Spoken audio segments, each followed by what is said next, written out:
Men Ergasheva Ruxsora, qizim Nuriddinova Maryamman.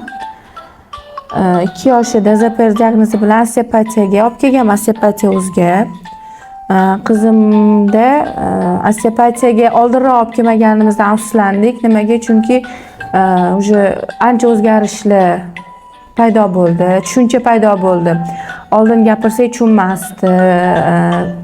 Nimadir xohlasa oldimizga ko'tarib kelardi-da, o'zi olib borib ko'rsatmasdi. Mana shu 7 ta seans ichida bizada zo'r o'zgarishlar bo'ldi.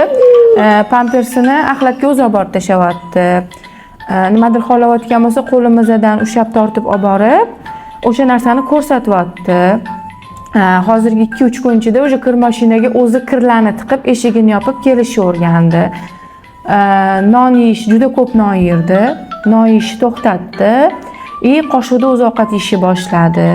O'tirish ko'nikmalari paydo bo'ldi. O'zini tutishi, ko'zida o'zgarishlar paydo bo'ldi ancha. Qanaqadir narsani ko'rsatsak qaramas edi.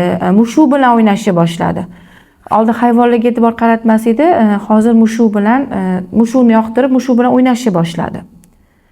Bu bizada 7 ta seansda bo'lgan o'zgarishlar. Inshaalloh yana Xudo xolasa 10 taga yetkazib, ozgina dam olib yana davom ettiramiz. Agar sizlarda ham o'sha bolalarda ZPR, ZRR diagnozilar bo'lsa, ayniqsa mana shuni tushunmayotganini o'sha bolalar his qilsanglar, nevropatologga ham, logopedga yugurishdan oldin osteopatiyaga kelishinglarni maslahat beraman. Chunki men 2 yoshli qizimni o'sha 10 tacha mutaxassisga borganman, effekt ko'rmaganman. Shu osteopatiyaga kelganimdan keyin ancha o'zgarish zo'r bo'ldi. Afsuslandim voqelikni olib kelmaganimga.